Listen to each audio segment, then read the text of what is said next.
G'day guys and welcome, my name's Michael and I am the DeadAussieGamer, here to share with you my tips, tricks, ideas and strategies for playing and running tabletop role-playing games. Today I'm going to be covering in part a question that I get asked quite a lot, and that is, how do I become a professional role player?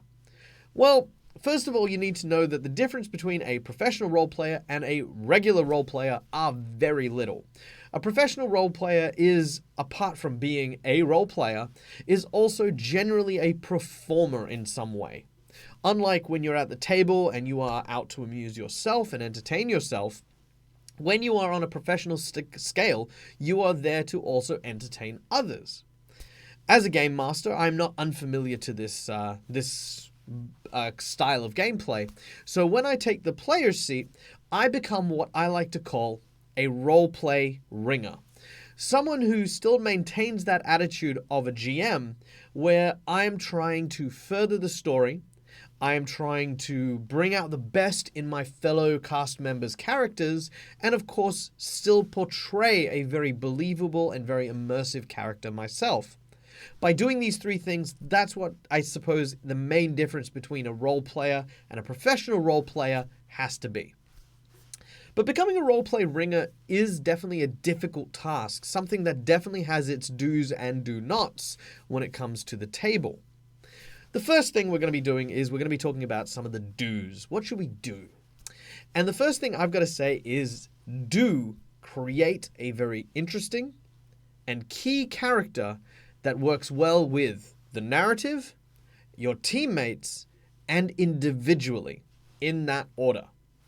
Now, if I get told that you are writing a game, and you've written a game for me, and we're playing in a zombie apocalypse kind of world, no magic whatsoever, very postmodern, it is kind of at the cusp of the apocalypse, so this is like day one sort of stuff.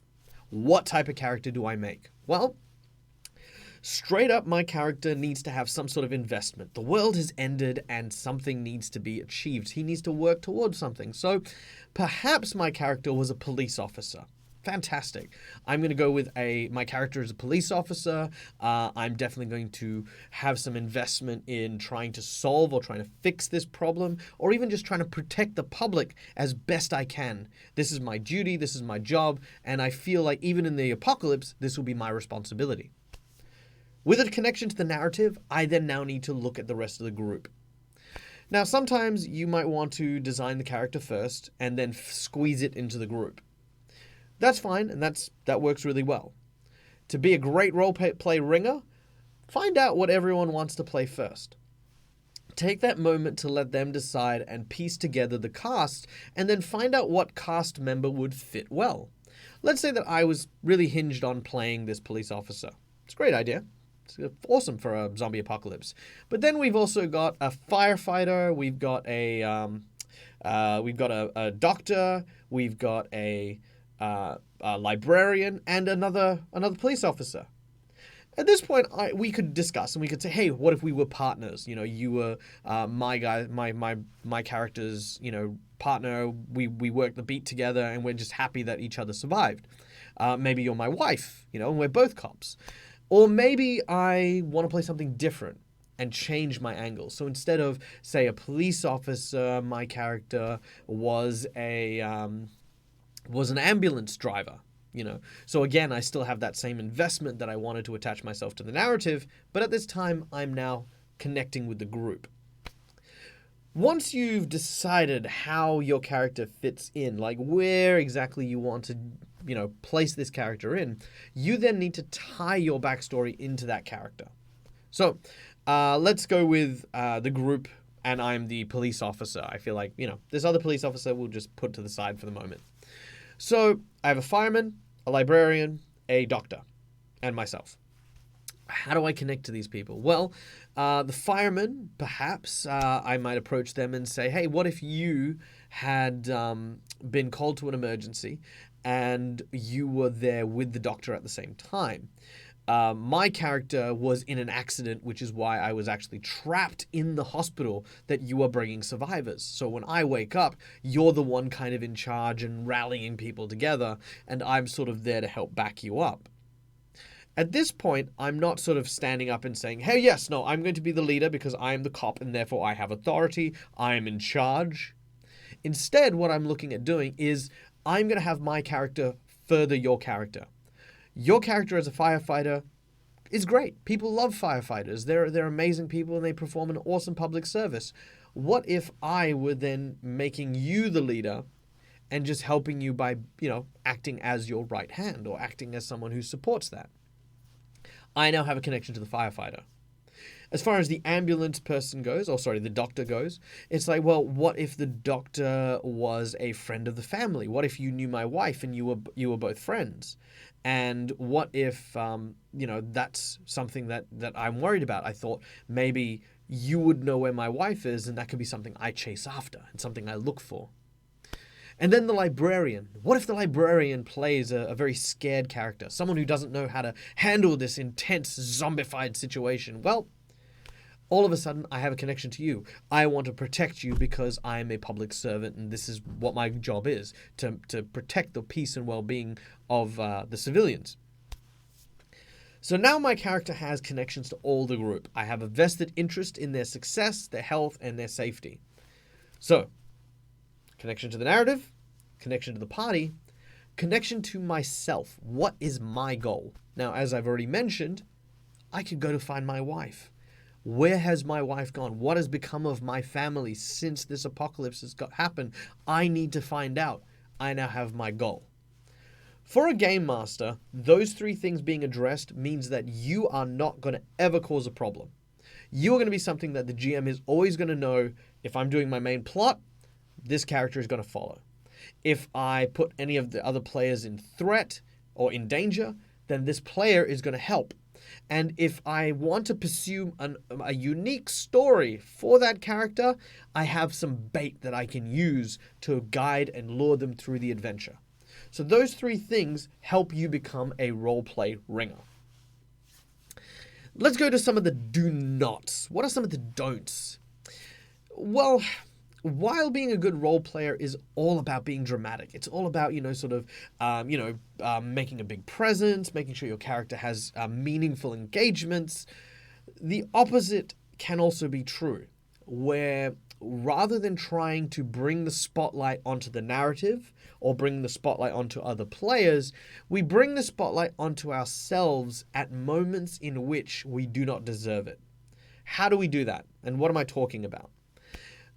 There are moments where if your action, if your thing that you are contributing achieves nothing, and I don't mean like you fail at something like, oh, I try to climb the wall, I fail my check, nothing happens. That's achieving something. You've furthered the narrative and you've accepted that this has been a failure. When I say nothing, I mean something like, okay, this is day one of the zombie apocalypse. You have united with the group and everyone has gathered together. They've locked themselves into the gymnasium. Okay, person A, I walk over to the window and check for zombies. Fantastic. Well, as a doctor, I want to go and make sure that everyone is healthy and safe. Sure, great, awesome. As the firefighter, I'm going to make sure that all the doors are locked and barricaded. Fantastic, awesome.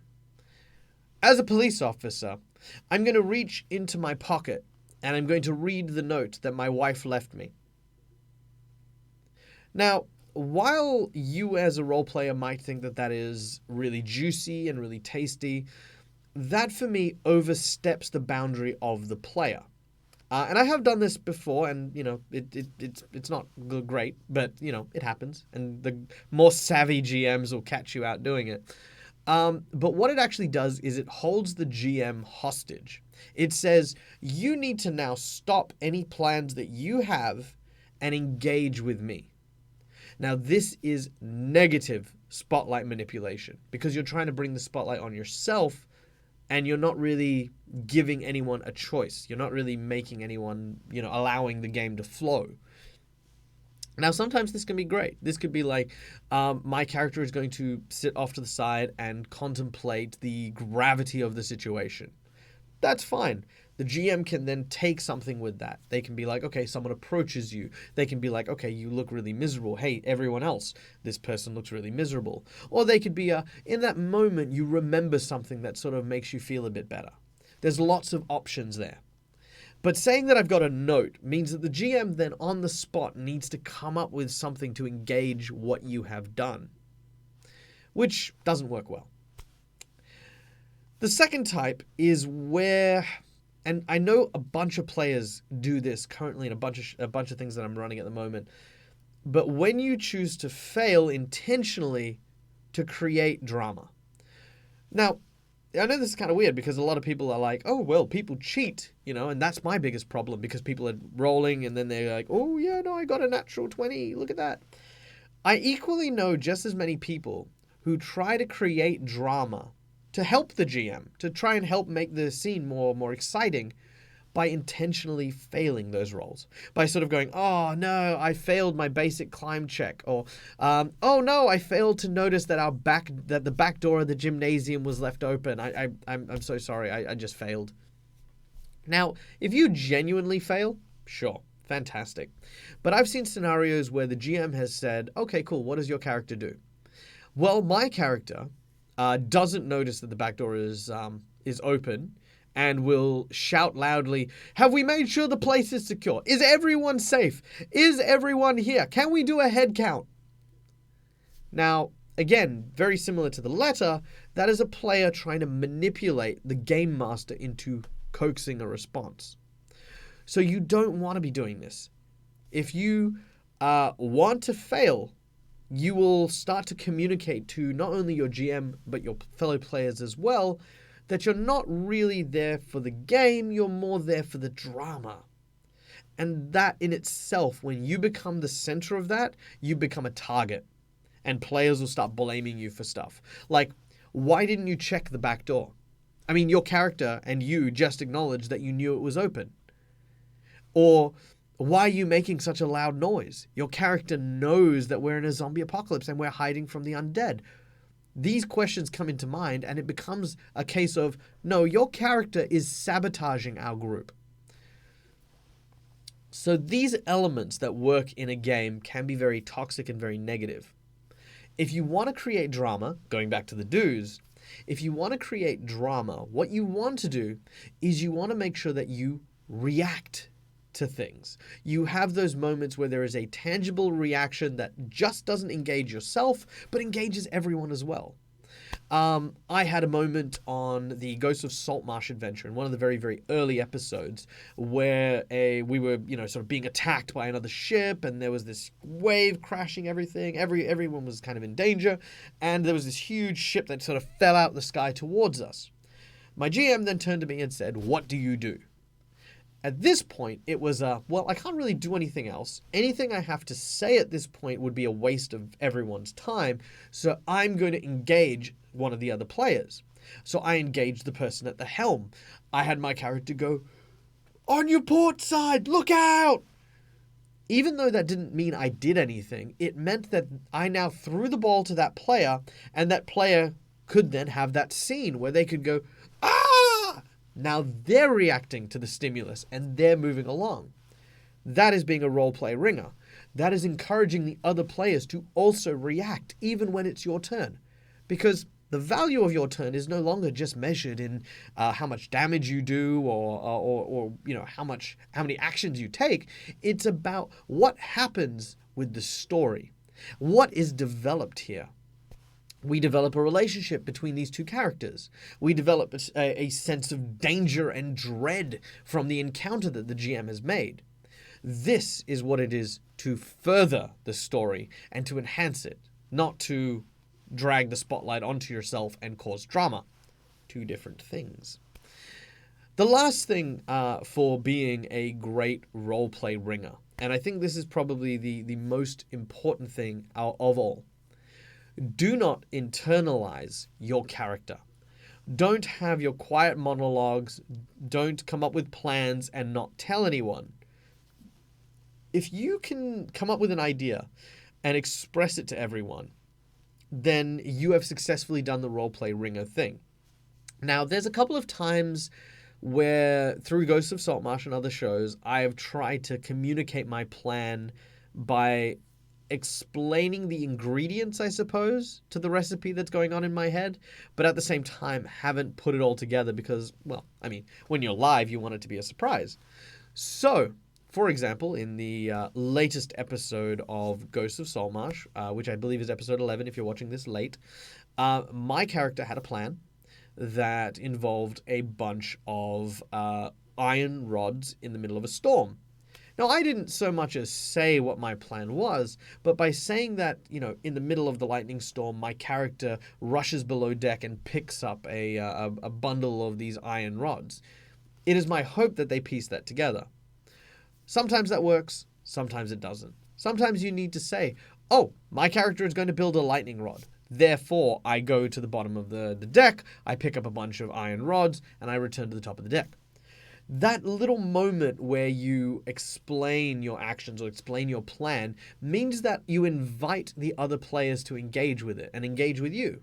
And that's what you really want to be doing, is you want the other role players to sort of be like, hey, what have you got there? Or hey, what are you doing? Never be afraid to ask questions. Never be afraid to coax other players to explaining their plans by simply asking or inquiring about them. If you're worried about things like, oh, well, you know, they used a stealth check and stealthed away, that's perfectly fine. If they have, own that sense of trust. Don't sort of go, okay, cool, I'm making a perception check to try and see if I can catch this person out. Instead, ask someone else. Turn around to another player. Hey, have you seen Thingo? I can't remember if he got back on board. Oh, no, actually, it's been a while. Huh. Well, I'm sure he's fine. If not, you know, I'm sure we'll catch up with him soon. Just, you know, keep an eye out if you see anyone. This little engagement basically lets the player who's run off know that everyone else is going to be waiting for him, or her, is going to be on alert for, you know, signs of, you know, whatever, which means that, you know, if, say, this person snuck away and sort of lets loose a flare, someone's looking. Someone's like, oh, look, there's a flare over there. Maybe that's where this person is and maybe we can go help. Staying on alert for other people's actions is the other half of being a ringer, and it's so hard to do, again, if people do not communicate their plans. So always make sure that you are telling your fellow players what's going on, voicing it out loud. There is no such thing as tricking the GM. Let's be honest here. A GM has omnipotent power. They can do anything they want at any given time. There is no such thing as surprising them. So don't be afraid to say what you are doing openly. If your GM is the kind of GM that is going to thwart you just because you've said your plan, then, well, you need to come up with different ideas. If your GM, like many of mine, are the sort who embrace these plans and want to see them work, it means that what the GM is now capable of doing is creating and constructing a better encounter to accommodate the plan that you have. So that's probably my advice on how to become a roleplay ringer, the do's and do nots. Do you have a series of do's and do nots for being a roleplay ringer? Let me know in the chat below, and if you like this video, as always, guys, hit that like button, hit that subscribe button, go check out all of our other really, really cool stuff in the chat below. Until next time, guys, as always, game hard or die trying. See you guys.